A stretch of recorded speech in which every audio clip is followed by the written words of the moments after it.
Good afternoon. I'm standing in front of you with no video and no PowerPoint, so I guess you will have to listen to me. What I will try to address is reflect a little bit on the role of the private sector in forced displacement, where we are, what are the expectations, and what are the recommendations moving forward.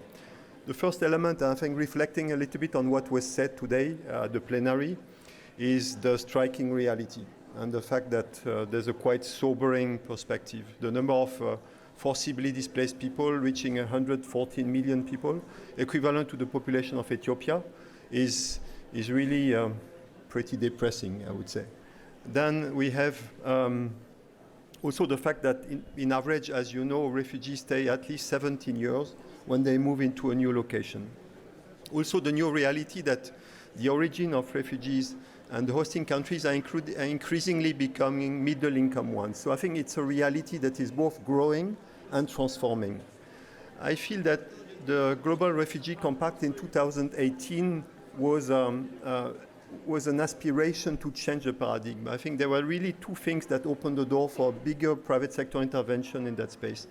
The first one was the fact that we were invited not just to talk about refugees or to support refugees, but to look also at host communities. And I think the combination of refugees and host communities makes a significantly bigger opportunity also for private companies to engage from a business perspective. The other element was broadening the scope beyond humanitarian solution, also calling for development one. And in all the development challenges today, private sector is being invited to provide innovative and sustainable solutions. So you may say, and you may think, that's a pretty open and a pretty conducive environment to mobilize more private companies. Actually, if you look at the situation 5 years after the Global Refugee Compact, yes, you have signs of hope, but at scale, I don't think that we are where we should be, and that all what the private sector can bring to the table has been properly leveraged. There are really three key elements that when we look at what's happening that are really striking. The first element is private sector is significantly engaged in that space through procurement. So a company is being hired to deliver goods and services. That's a very traditional approach, which will keep on going on, is very important. The second element is corporate social responsibility, and in particular, specifically around the Ukraine crisis, the mobilization of private companies in the provision of funds, but also in-kind services and support to humanitarian actors has been absolutely mind-blowing. So that's a space that is also growing. The one we are specifically interested in, the business dimension of private sector, the picture is maybe a bit less rosy, and I think that's probably the space where much more could be done. There are really three angles there. The first one is financial inclusion. Financial inclusion is the area where today private companies, innovators are the most actively involved in that space. And that's enabled by regulations, enabling inclusion more largely, refugees, IDPs, but also other parts of the population, enabled by technologies and by the level of innovation from financial institutions. So financial inclusion from a private sector perspective is leading the way at engaging in forced displacement context. The second angle is around employment. You may have heard about work done by the 10 Foundation in high income, middle income countries. I think that's something that is also going pretty well.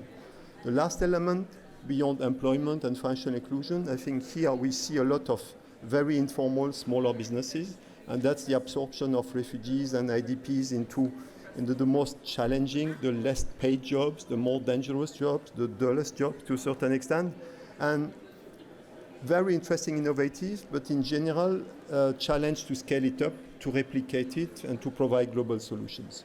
So that's a little bit the sobering context, the big aspiration, but we are not entirely there yet. We at IFC, the private sector arm of the World Bank Group, and the joint initiative I'm heading with the UNHCR, we do think that there are really 4 elements that could help changing that situation and enable for a much more significant and compelling and sustainable private sector engagement from a business perspective. And those 4 elements are, the first one is creating awareness. It may seem mundane, it may seem quite obvious, but it's not necessarily evident for private companies to consider the forced displacement area as a business opportunity.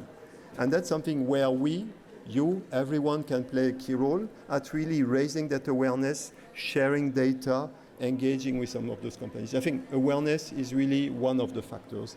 The second one is enabling the regulatory framework. I think regulations do matter.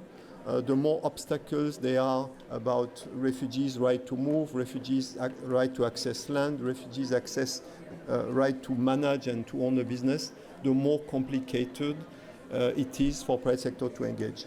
And I think the data shows that the situation is positively evolving, but we still notice on the ground that even if at the central level you have a very generous, inclusive regulatory framework, the application at the local level, in the poorest part of the cities, in the most remote parts where most of the refugee camps are hosted, is, let's say, not that obvious and not that systematic. So it's both regulation and the application of a more inclusive regulation.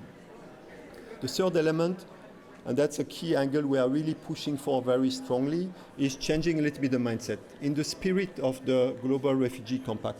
So not inviting companies to focus on refugees or IDPs exclusively, but to focus on a geographical area, which we would call forced displacement context, which brings together the host population, the local population, IDPs, refugees, in urban settings, in rural areas. That's much more palatable for a company because it provides a bigger market opportunity.